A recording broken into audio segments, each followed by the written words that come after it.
Ammonia, কি রে তুই ওদের খাঁচায় বসে আছিস কেন রে?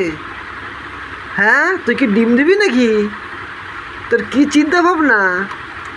কি রে এ কাজলি সুন্দরী, তোদের খাঁচার উপরে বসে আছে, যা হামলা কর, যা হামলা কর, যা। তোর ডিম কিন্তু ফাটিয়ে দেবে কিন্তু।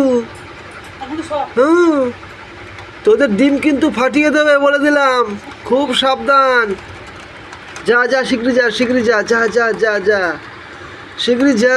ওকে আটকা, ওকে আটকা, যা। তোর ডিম কিন্তু সব ফাটিয়ে দেবে বলে দিলাম। তারপরে জানি না আমি, এই যে এটা কিন্তু প্রচুর বদমাস। ওই দেখো ঘুমোচ্ছে, হুম, ঘুমোচ্ছে, কোনো চিন্তা ভাবনা কিচ্ছু আছে? ওর বাপের জমিদারি, বাপের ঘর মনে হচ্ছে। তোর ঘর তুই যা, যা সুন্দরী যা, হুম, যা সুন্দরী যা। কাজলি, ও কাজলি, কাজলি গা, আসো আসো আসো আসো আসো আসো আসো আসো।